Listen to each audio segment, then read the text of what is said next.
Hello, hello, hello. How's it going, everybody? Good morning, good evening, good night, depending where you are around the world. Welcome to a Capital Hungry Monday Market Analysis and Trade Idea Setup webinar. Over the next 30 to 60 minutes, I will be going over some fundamental and technical analysis on gold, GBPJPY, GBPUSD, EURUSD, USD Cad, and the US 30 stock market index. I will be going in the process of breaking down some key fundamental points in focus and how it's impacting the trading instruments that we trade day in and day out. I'll be going over some of the economic events that have already passed and the economic events we have coming in the next coming sessions, as well as market sentiment, and then technical analysis on those pairs labeled in order, and then label out some trade ideas to close off this webinar. Okay?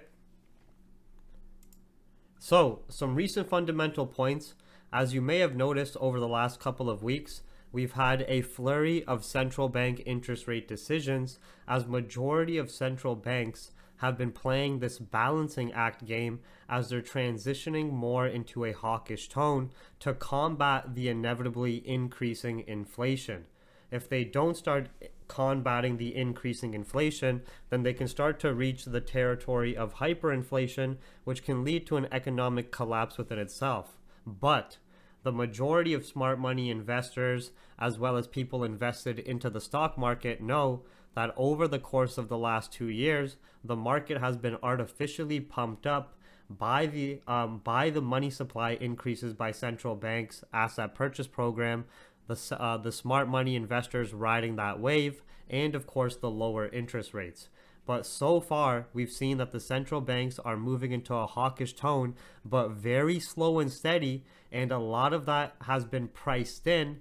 And so far, inflation is still high, and equity market and stock market buyers are trying to squeeze out as much as they possibly can as the greed train continues to run, as they approach the inevitable rate hikes in the coming months.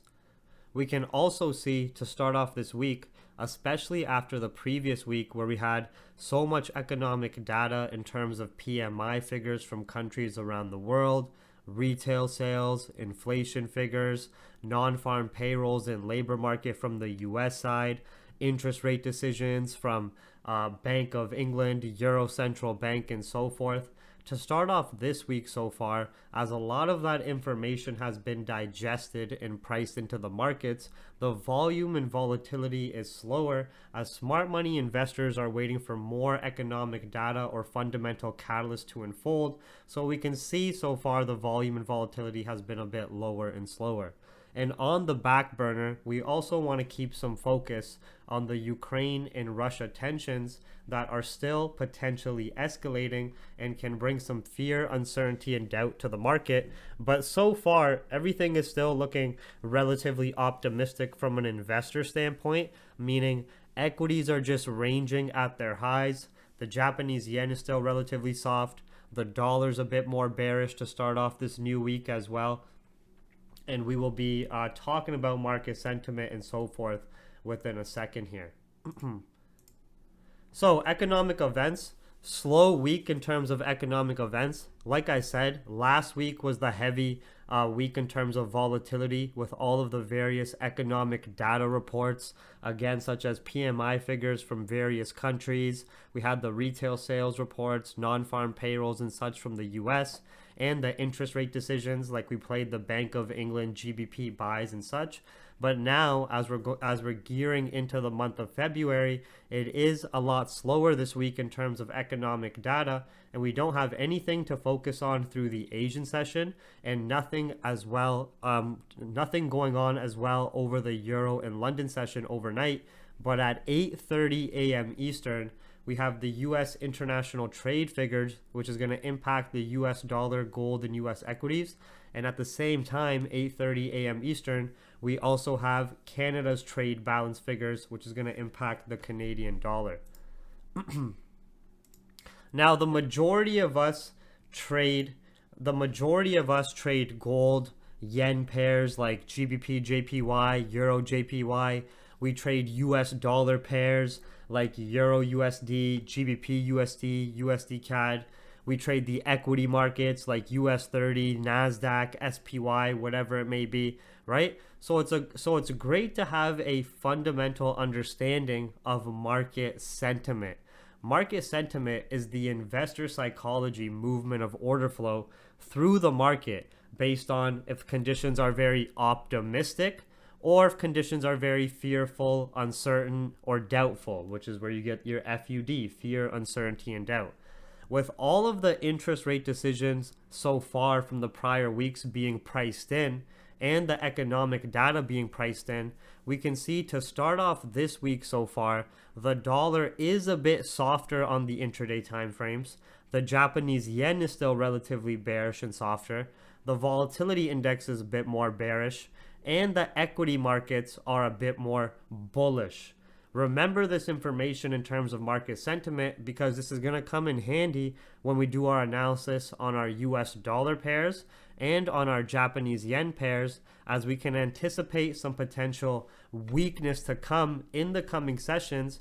But just understand volume and volatility is relatively slow and low right now, as we had so many events priced in from the previous week. So here, when we're looking at market sentiment, you can see overall Japanese yen individually with the Japanese yen currency index is still bearish, with the potential to still revisit these lows as long as we remain below the 87.5, 88 price point. This is potentially good to use to our advantage for yen pair buys as long as we respect this bearish market structure and on the yen individually hold below 88.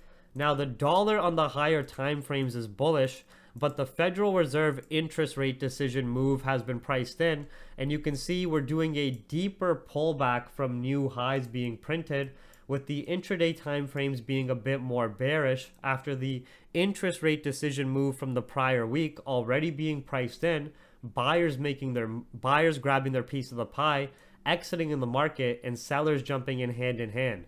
So with the way we've seen dollar behave many times before, this is a great instance. For example, you can see when it was trending bullish prior, you have a high printed, a pullback to this demand zone, new highs printed above the previous high, a pullback to that exact same demand zone before continuing up with the overall bullish market structure, as over the course of the last 6 months, buyers have been pricing in the shift in policy positioning by the Federal Reserve and the more hawkish tone from tapering, starting tapering, talking about interest rate hikes, talking about inflation no longer being transitory and so forth.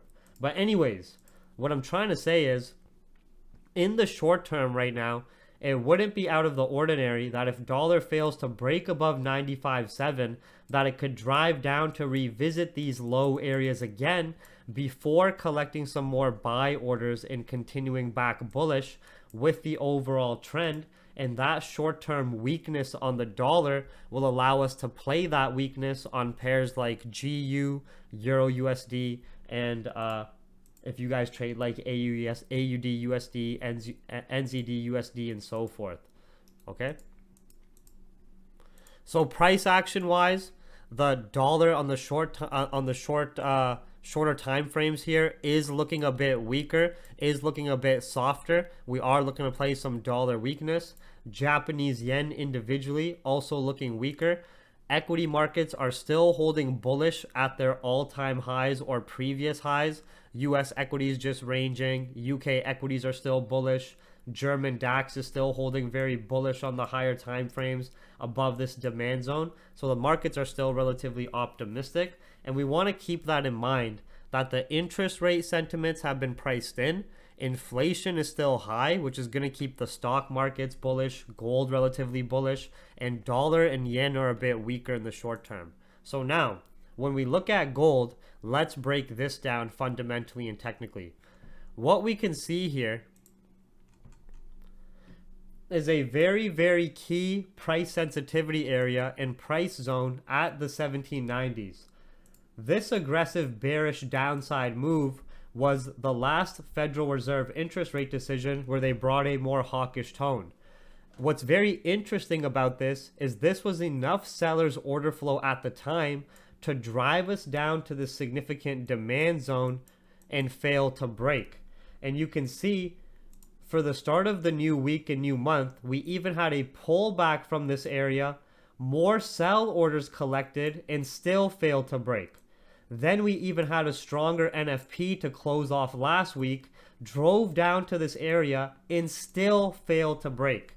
It looks like investors are still trying to squeeze out as much as they possibly can out of the various asset classes like the stock markets, oil, gold, even Bitcoin and crypto starting to have a bit of a rebound as dollars turning a bit softer. So as inflation's still up, as the Federal Reserve move has been priced in, NFP move has been priced in, we're seeing a lot of buy orders collected from the 1790s. I can clearly see and do want to play the buyer side, as we can see a lot of institutional buy orders being flooded from the 1790s area. So remember, number one, hawkish Federal Reserve interest rate was enough to drive us from 1840s down to the 1790s demand zone, but not break lower. Then we had a pullback for the new month. More sell orders enter from 1812, 1810, where we called these sells as well in a gold breakdown video, and from these sells at 1812 again. But even though we called those sells, they played out great, but we have to stay objective when we're doing our analysis and mapping out trade ideas. We had sellers flood the market, bring us down to that demand zone in previous lows, but still not have enough sellers order flow to break below that price point. Then the following day, we had stronger non-farm payrolls, but a weaker unemployment rate. Again, sellers made their buck and brought us down to 1790, but still jumped out of the market just as fast. Buyers jumped in, and now we're starting to create some stronger intraday bullish market structure as inflation is still relatively high, and we could still make our way back into the 1835s, 1840s before potentially seeing another aggressive drop. So with the short-term weakness on the dollar, with the rejections at 1790, with those fundamental catalysts still not being enough volatility to break lower, I do want to start playing some of the buy side analysis, and this is the trade ideas I'd be looking for on gold. Now, if we break below 1820, one thing we have to adapt to as manual retail traders is how various pairs behave with their transactions between buyers and sellers. Even though we have some expectations with the liquidity grabbed at these lows and failures to break, as well as the fundamentals from the prior weeks being priced in, and even though we have some expectations of upside, what we can see is as gold has been chugging to the upside for the start of the new month, it's been making some very aggressive intraday waves, where some of these intraday waves, you don't want to get caught slipping. It can be hundreds of pips, 200 pips, and so forth. And it's perfectly normal with the way gold moves, right? You just have to have the experience to understand that. Let me give you a great example, okay? When we just look to the left as an example. Here's a great example.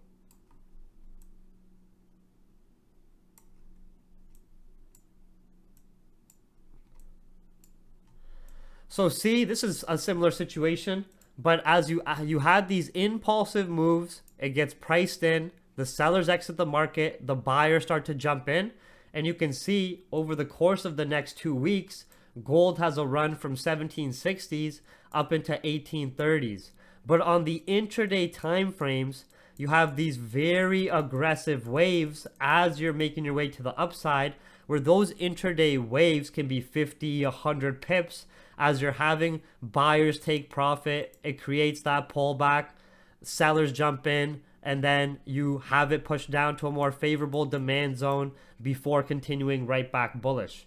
But those transactions between the buyers and sellers is what's printing that market structure, creating those aggressive pullback waves, right? So you can see we're seeing something very similar here over the last week as we started out this new month, where overall we are having some pretty aggressive waves. So if we start to notice some exhaustion here, it wouldn't be out of the ordinary to see a deeper pullback before we possibly start to see some continuation to the upside. So these are the trade ideas I would personally be looking for. Right now on the hourly time frame, we're just consolidating at the 1820 key level. These are the trade ideas I'd be looking for. If we break below 1820, you can play some short-term pullback sells to retest possibly 1812 continuation buys, or I'd just be looking for the breakout buys above 1822 consolidation zone. So with how gold has been moving, how it has aggressive pullbacks, where I zoom out again, every time you have some significant intraday high printed above the previous intraday high, you can see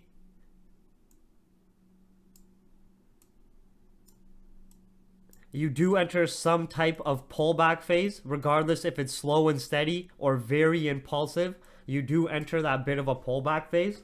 So if we could break below 1820, just the way gold's been moving, that'd be a pretty easy sell, expecting buyers taking profit, breaking below that consolidation zone, coming below the 1820 key level, expecting us to have a pullback to retest better buy areas, right? So no, I do not want to do that. So this is again the trade ideas I'd be looking for. Or if we don't get the pullback, continuation buys above this consolidation zone.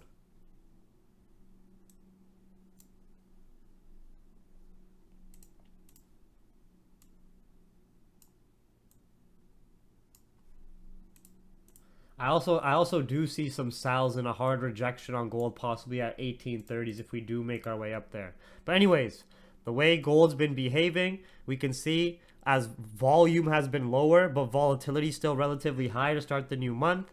Very aggressive pullbacks. If we can identify that exhaustion on the intraday time frames, short-term sells, set up better risk versus reward buys, or if we just consolidate, break above 1822 buys. If we don't break 1828, this is a possible sell zone as well.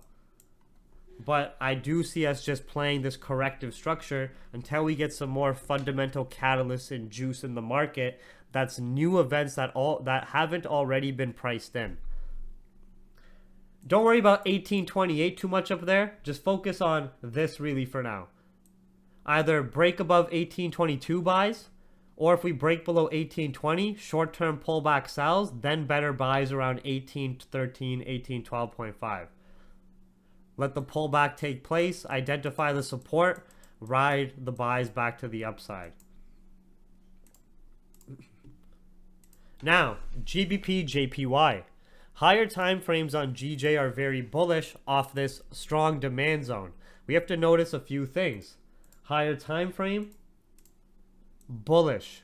What I just tell you about market sentiment in Japanese yen individually, bearish. That's a plus.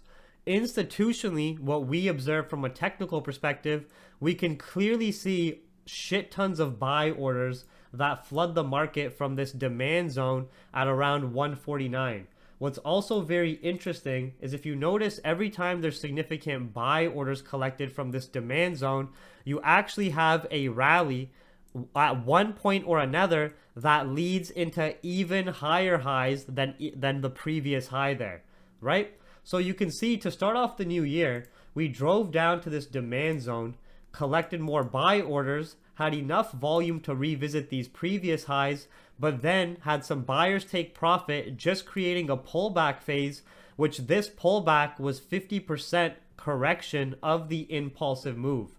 Now we're having more buyers enter the market, and it looks pretty good to start trending bullish back up to 157, 158, and even further into the 159s and so forth as the higher time frames are bullish. Japanese yen is bearish.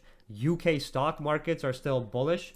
Brexit's on the back burner and quiet. We have some intraday bullish market structure developing here as well. And those reasonings just stated. We also last week had a more hawkish Bank of England talking about interest rate hikes to come.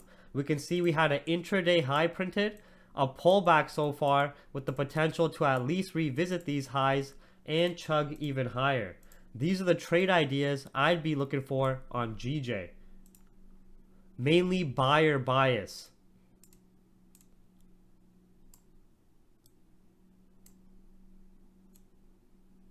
Green boxes at these PPLs, you can see the price points to the left.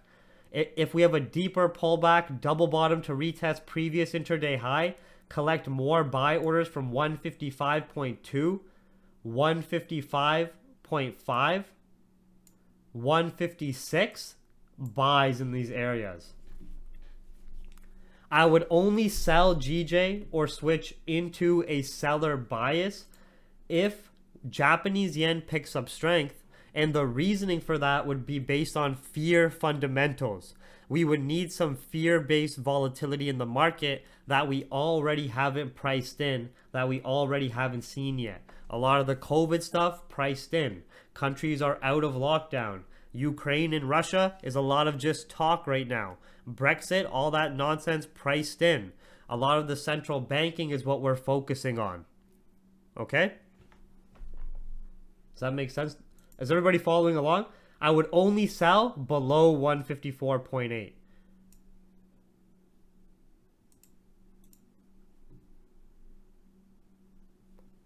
GBP USD. Remember, in the short term right now, we're seeing some weakness in the US dollar. And yes, the higher time frames on GBP USD are bearish, but it's not out of the ordinary to possibly retest a sell area multiple times before continuing down again. For example, you can see this sell area previously here, even though we'd go to print new lows or previous lows, you would have multiple pullbacks across different months right back up to that same supply zone on an institutional level and collecting sell orders before driving down lower again. So what we saw happen is as we drove up from these lows and collected more sell orders from this price point of interest around 1.37, it was enough to bring us down into these intraday lows, but we can clearly see that as dollar turned a bit more bearish and that interest rate move was priced in, GU also had an upside move and is starting to create a bit of a support. At the same time, we're seeing some strength in GBP. Okay, so what I'd be looking for on GU in the short term, actually, with what we can see here, is we had some sellers in play and bears in control. Sellers printing intraday lower lows until we reach this demand zone at 1.336, created a bit of a double bottom and order block, then started to break above the bearish structure, now breaking significantly above there and retesting the last significant lower high price point of interest, where it looks like we're starting to collect some buy orders to revisit these intraday highs and even come back up to 1.376s before seeing the dollar buyers back into play. Okay, so with GBP USD in terms of intraday trade ideas, this is what I'd be looking for. If we pull back to 1.35 key level and fail to break, buys. Break above 1.354 buys. Breaks above 1.36 buys. As long as UK equities stay hot and stay at their highs, as long as we don't break below 1.35, dollar continues its bearish pullback, we break above these price points of interest, the buys are looking solid. I would only be looking for sells or switching out of this bias below 1.348. Okay? Don't forget, we've also had more hawkish central banks in terms of the Bank of England, which was a bullish impacting factor on GBP. We've had a more hawkish Euro central bank, which is a more bullish impacting factor for Euro against the yen and against the dollar. And the dollar index is still relatively bearish when we're looking at the current market sentiment. Equities are holding strength. Japanese yen a bit more bearish. US dollar a bit more bearish. A lot of the central bank rate decisions priced in, equity market buyers trying to squeeze out as much as possible on their greed train, smart money waiting to see more economic data unfold, so volume and volatility has been lower and slower, and we don't have much in terms of economic events and data on the docket, so we're just going to be looking for these various trade ideas. So far, trade ideas listed on gold, GJ, and GU with the fundamental and technical reasons stated. Euro USD, short-term bulls. Yes, on the higher time frame, we are bearish. But we've had a more hawkish Euro central bank, which led to this explosion in price. The same time, we're at a key price sensitivity area where if we break above there, we can see a lot more upside to revisit 1.16 before seeing potential further downside. The same time, the US dollar is softer. So for the start of the new year in February, we're getting a much larger pullback from these new lows printed, a hawkish Euro central bank, which brought some more bullish strength to the euro, and weakness in the dollar short term, which can still extend a bit lower as a lot of the economic data and interest rate decision has been priced in terms of the Fed impact on the dollar, because investors are trying to squeeze out as much as they can on the stock markets. Even if EU comes to 1.385, I'd be looking for buys. Current area zone buys. Breaks above 1.47, key level buys. Hawkish Euro Central Bank. Stronger bullish price action on the intraday time frames. Weaker dollar in the short term. Expectations of deeper pullbacks on the higher time frame to revisit better sell areas of interest. I would only switch out of this bias and be jumping back in sells if we broke below 1.136 and if dollar buyers jump back into the scene, which I don't think dollar buyers are going to jump back into the scene until we get stronger US economic data reports, because for now, I think the Feds want to keep squeezing out as much gains from the inflation as they can on the stock market, and the greedy stock market buyers want to squeeze out as much as they can as possible too. So in the short term, I still am looking to play some of that yen weakness, dollar weakness, equity strength, VIX weakness, understanding the volume and volatility is lower and slower as the events are priced in from the previous week. Okay. USD Cad, we're expecting some dollar weakness. We know that the Canadian dollar is still holding some short-term strength for now, with oil still trending bullish. We can see a technical double top at 1.278 handle, which is showing me buyers taking profit, more sellers starting to jump in hand. If we can break below this price sensitivity area, we can see this UCAD downside move extend a lot deeper to 258 before potentially seeing an upside bounce.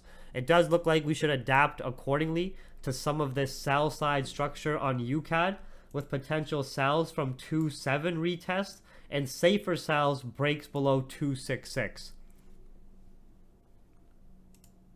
Last but not least is the US 30 stock market index, which is just ranging at intraday highs.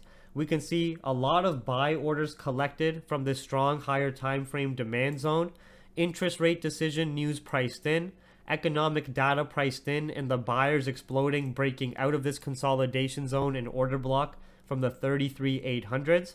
Now we're just consolidating at 35K. I'd be looking for, even if we make a bit of a lower wick, pop back above 35K buys and 35,200 buys, starting to target previous intraday high and 36K flat, as we don't have any real fear, uncertainty, or doubt in the markets, and we're just looking to play some of the short-term optimism as stated throughout the webinar. All right, everybody, thank you for attending. That was a discussion on the fundamentals. We went through the key fundamental points in focus. We went through the economic events. We went through market sentiment. We went through analysis on Japanese yen and US dollar, as well as volatility index and global equities. We broke down the technicals on gold, GJ, GU, EURUSD, USD Cad, and US 30, with trade ideas across all of those pairs as well. If you enjoy webinars like this, make sure to like and subscribe. leave a comment on the save stream. Capital Hungry private channel signups are still open for anybody who wants webinars like this. We do it 5 days a week around this time, on top of 5 New York scalping sessions every morning. Of course, during the North American trading session, you get access to a newsroom, price alerts, community analysis, the community itself with 300 plus active members, weekly recap webinars, psychology reminders, fundamental educational webinars, and so much more, which is all listed in the description and information below. I'll see you guys all Wednesday for the New York scalping session. Also turn post notifications on, because I'm going to be uploading a YouTube short tomorrow, and I just uploaded a higher time frame analysis webinar that's currently just processing on YouTube. So there's one webinar that's, as I'm doing this one right now, is currently uploading to my YouTube channel. It's just processing. Make sure to share this around, follow those trade ideas, follow your trading plan and risk management plan, and I'll see you all next time.